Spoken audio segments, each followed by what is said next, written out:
when I was a young man, I was off to college. My father wouldn't, he would tell me to do things, he wouldn't tell me why necessarily. So, but I always did what he told me to do. So my father, I was around the house one day, and he said, there's something I want you to do. And he gave me a list of names of people for me. He said, you call these people and they will see you. I said, see me for what? He said, just call them, they'll see you. And he gave me a list of names, and the names were Bill Summers, Lyman Johnson, Woodford Porter, Joe Hammond, and there was somebody else, I can't remember who it is now off the top of my head. It was about 2 or 3 others. So I just, I'm in college, this is what you do. My dad told me to do this. So I started the process when I had time. I was in town or something to do this. And these guys, within an hour, I was in their office. Well, come on over. They would actually make room for me. And I would go in and meet with them. I had several meetings with them over several years. This is how I got to know them. And these same people would actually sit there and they would all do the same thing almost. Different words. What are you doing?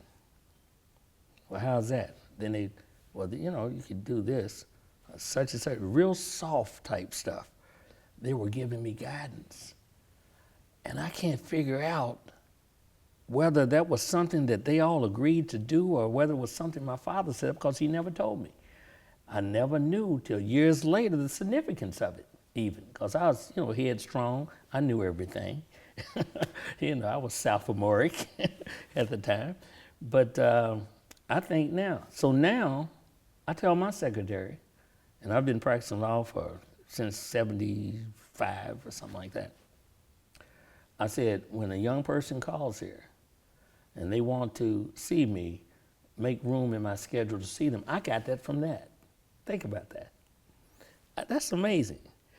And the other thing that I got out of that I thought was important is that now I have maybe about, it's big or small, maybe between 22, 28 young people, guys and girls. I'm not their mentor. I consider myself being their enabler.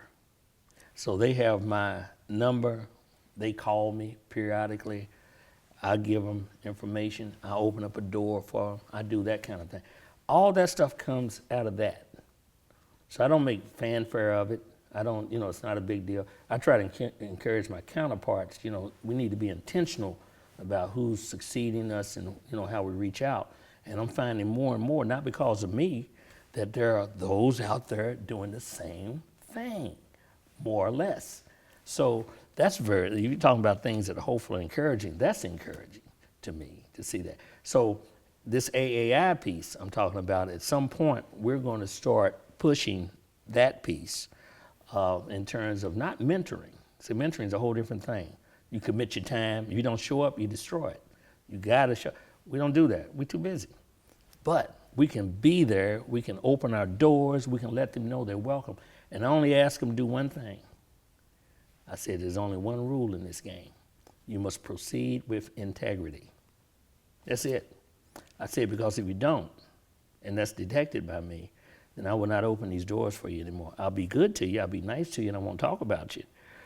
But if you want what I think I may be able to give you at a given moment in time, you must proceed with integrity. Now, I don't know if they're listening to me, but that's the only rule.